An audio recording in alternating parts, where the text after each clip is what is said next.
प्यारे जेम्स, कैसे हैं आप लोग। आज मैं चिराग जैन आपके लिए एक बहुत ही इम्पोर्टेंट और बहुत ही बड़े इशू पर एक काफ़ी हेल्दी डिस्कशन लेकर आया हूँ। इशू क्या है, हमको सातों सब्जेक्ट बहुत अच्छे से क्लियर हैं। हमको एक एक टॉपिक की क्रिस्टल क्लियर अंडरस्टैंडिंग आ चुकी है, लेकिन अब हमें रिवीजन स्टार्ट करना है। हमारा एग्ज़ाम बिल्कुल पास में है, तो हम रिवीजन कैसे करेंगे, हम उसकी स्केचिंग कैसे करेंगे, उसका ब्लूप्रिंट हमारे दिमाग में कैसे क्लियर करेंगे, उसके लिए हम एक आपके लिए डिस्कशन लेके आए हैं। So guys, let's start with it. So guys let's begin with our time management schedule. अब टाइम मैनेजमेंट शेड्यूल को स्टार्ट करने से पहले हम ये देखते हैं कि हमारे को एग्ज़ाम के लिए अब कितने दिन बचे हैं। तो अपन ये एस्टिमेट लेके चलें कि हमारे क्लासेस 15 फ़रवरी तक ख़त्म हो जाएंगी। तो अगर 15 फ़रवरी तक क्लासेस ख़त्म हो जाएंगी तो हमारे पास बचते हैं 75 days for our complete revision. Therefore हमने यहाँ पर 15 डेज डिडक्ट किए हैं। 15 डेज क्यों डिडक्ट किए हैं? क्योंकि गाइस हो सकता है हमारी बीकॉम हो या कोई भी बात हो, घर में कुछ इंसिडेंट्स हो जाए, तो हम ये मान के चल रहे हैं कि 15 डेज से ज़्यादा हम कभी भी वेस्ट नहीं करेंगे। तो बचते हैं हमारे पास 60 डेज।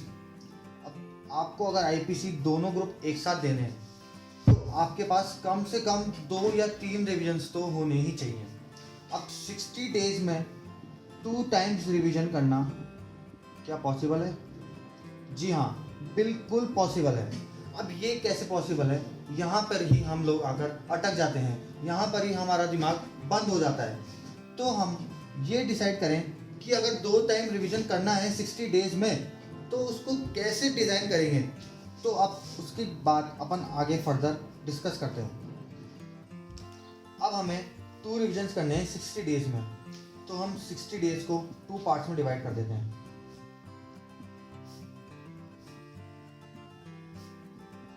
पहला रिवीजन हम ट्राई करेंगे कि हमारा 45 डेज में हो जाए, और सेकंड रिवीजन, क्योंकि एक बार रिवीजन अच्छे से करने के बाद मेरे को नहीं लगता कि हम 15 डेज से ज़्यादा लगा पाएंगे सेकंड रिवीजन में, क्योंकि हम फर्स्ट रिवीजन ही इतना अच्छा से करेंगे कि हमको सेकंड रिवीजन में बिल्कुल कम टाइम लगे। लेकिन रिवीजन तो इम्पॉर्टेंट है, तो अब सबसे पहले हम डिसाइड करेंगे फर्स्ट रिवीजन कैसे स्टार्ट करना है।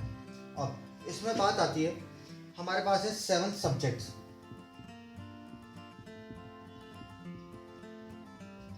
7 सब्जेक्ट्स में कई लोग कहते हैं कि हमें एक बारी में एक ही सब्जेक्ट पढ़ना चाहिए, कई लोग कहते हैं कि रोज सातों सब्जेक्ट उठा लो। लेकिन मेरा ऐसा मानना है कि हम पेयर्स बना लें। जैसे कि रिवीजन 1 में मैंने 4 पेयर बनाए। पेयर 1 में अकाउंट्स और लॉ, पेयर 2 में cost FM audit, paper 3 DT IDT, और पेयर 4 एडवांस अकाउंट्स और आईटीएसएम। अब चूंकि 7 सब्जेक्ट हैं तो एक डीटी आईडीटी हमने बिल्कुल इंडिविजुअल अलग से रख दिया। अब पेयर्स बनाने का लॉजिक क्या है, हम हर रोज 13 डेज तक केवल अकाउंट्स और लॉ ही पढ़ेंगे। केवल अकाउंट्स और लॉ क्यों पढ़ेंगे? क्योंकि एक थ्योरी और एक प्रैक्टिकल सब्जेक्ट उठाने से हमारा माइंड भी थोड़ा फ्रेश रहेगा, और हमें ये भी नहीं लगेगा कि हम बोर हो रहे हैं या एक ही एक चीज़ बार बार पढ़ रहे हैं, या बार बार हम वही रजिस्टर उठा के कैलकुलेशन करने लग जाते हैं, कैलकुलेटर यूज़ करने लग जाते हैं। तो 2 सब्जेक्ट ऐसे उठा लें जो थोड़े कॉन्ट्राडिक्टरी भी हो और उनको पढ़ने में हमारा माइंड भी ज़्यादा फ्रस्ट्रेट ना हो। तो अकाउंट्स और लॉ, फिर cost FM audit, advance accounts ITSM, DT IDT. DT IDT semi practical हम कह सकते हैं, क्योंकि ज़्यादातर उसमें थ्योरी का पार्ट भी है और कहीं ना कहीं उसमें प्रैक्टिकल का पार्ट भी उतना ही इन्वॉल्व है। अब 45 डेज को हमें इन 4 पेयर्स में डिवाइड करना है। तो आप पेयर 1 को 13 डेज दे सकते हैं, पेयर 2 को 12। अब डीटी आईडीटी केवल अकेला इंडिविजुअल सब्जेक्ट है और काफ़ी वास्ट भी है, तो उसको 8 डेज में हम कंप्लीट कर सकते हैं। एडवांस अकाउंट आईटीएसएम को हम 12 डेज में कंप्लीट कर सकते हैं। ये मैंने अभी मेरे हिसाब से, मेरे अकॉर्डिंग डिज़ाइन किया है।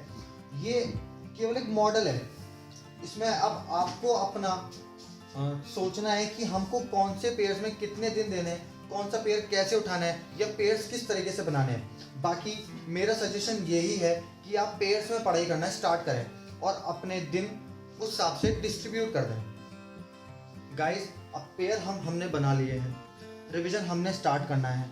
हमने रिवीजन 1 को ऑलरेडी 45 डेज अलॉट कर दिए हैं, लेकिन हर रोज़ हमें क्या पढ़ना है। जैसे पेयर 1 में हमने 12 डेज दिए हैं, किसी में 13 डेज दिए हैं, तो उन 12 डेज या 13 डेज में हर रोज़ हमें कौन से टॉपिक उठाने हैं, या हर रोज़ हमें कितना पढ़ना है, उसको भी तो हमें डिसाइड करना पड़ेगा, राइट।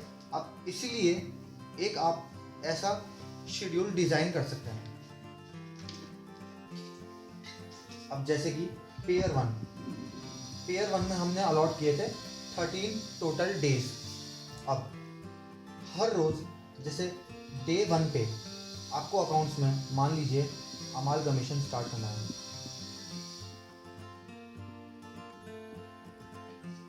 और अमालगमेशन आप सोच रहे हैं कि मैं 3 दिन में फिनिश कर दूंगा, 3 दिन मान लो या 2 दिन मान लो। अब ये आपको यहाँ पे अपना अंडरस्टैंडिंग इन्वॉल्व रखना है कि यार अमालगमेशन मेरा स्ट्रॉन्ग है कि नहीं, ये तो टॉपिक मेरा स्ट्रॉन्ग है कि नहीं।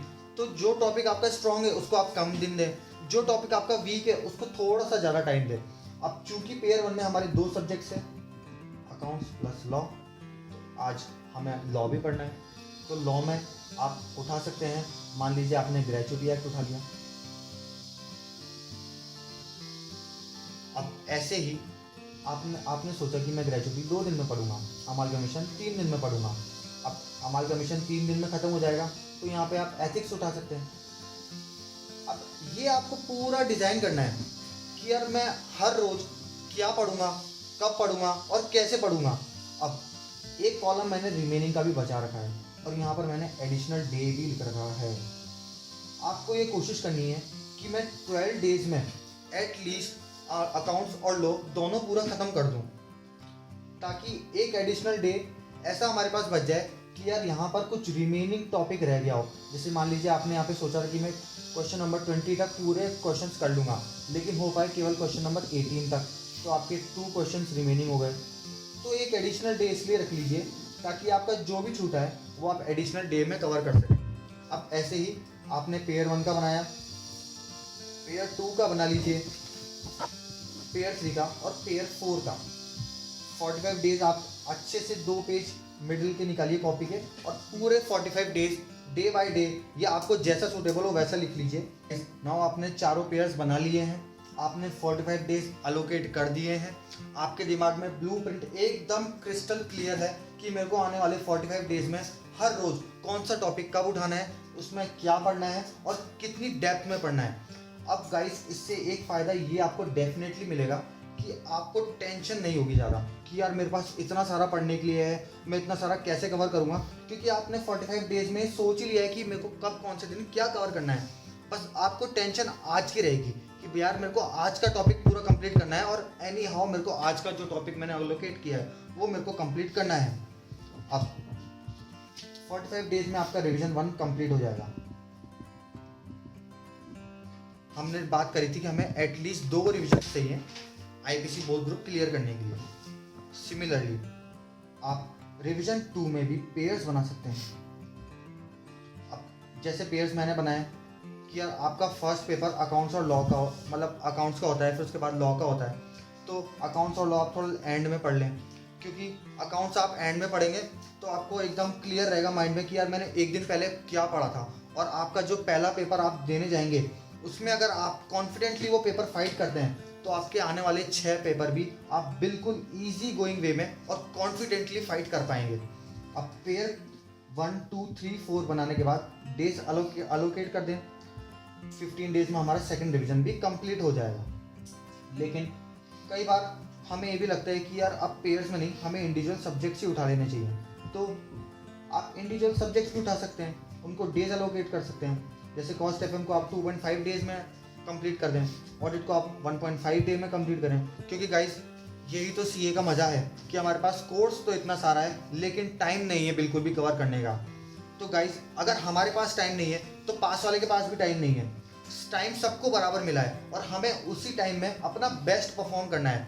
15 डेज में आप सेकंड रिवीजन कंप्लीट करें, 45 डेज में आपने रिवीजन 1 कंप्लीट कर ही लिया है, 60 डेज में आपका 2 बार पूरा सिलेबस कवर हो जाएगा।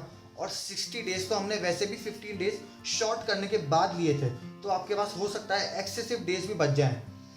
तो गाइस एंड में मैं यही कहूँगा कि आप एक बार ट्राई करें, आपको ये बनाने में हाफ आवर या 1 आवर भी लग सकता है, तो तो उसको अपना वेस्ट ना समझें। आप प्रॉपर शेड्यूलिंग बनाएं, उसका ब्लूप्रिंट अपने दिमाग में क्लियर करें और अपने पास वालों को भी बताएं, अपने टीचर से पूछें कि क्या मैं जो कर रहा हूँ वो सही है। और अगर आपने ऐसे 2 रिवीजन पूरे कंप्लीट कर लिए, आपके दिमाग में बिल्कुल सब कुछ सारे टॉपिक्स अच्छे से क्लियर हो चुके हैं, आप पहला पेपर अच्छे से देकर आ गए, तो गाइज आपको आईपीसी दोनों ग्रुप फर्स्ट अटेम्प्ट में क्लियर करने से कोई भी नहीं रोक सकता।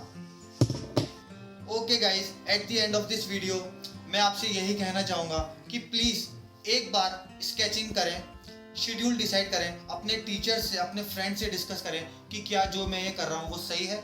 अगर आपको लगता है सही है तो प्लीज़ उसमें थोड़ा सा अपना टाइम डिवोट करें। अगर आपको ये अच्छा लगा तो प्लीज़ इसको शेयर करें, हमें सब्सक्राइब करें और आपके जो भी थॉट्स हैं वो कमेंट बॉक्स में आपके थॉट्स हमारे पास पहुंचा दें। Okay guys, thank you, bye bye, see you letter.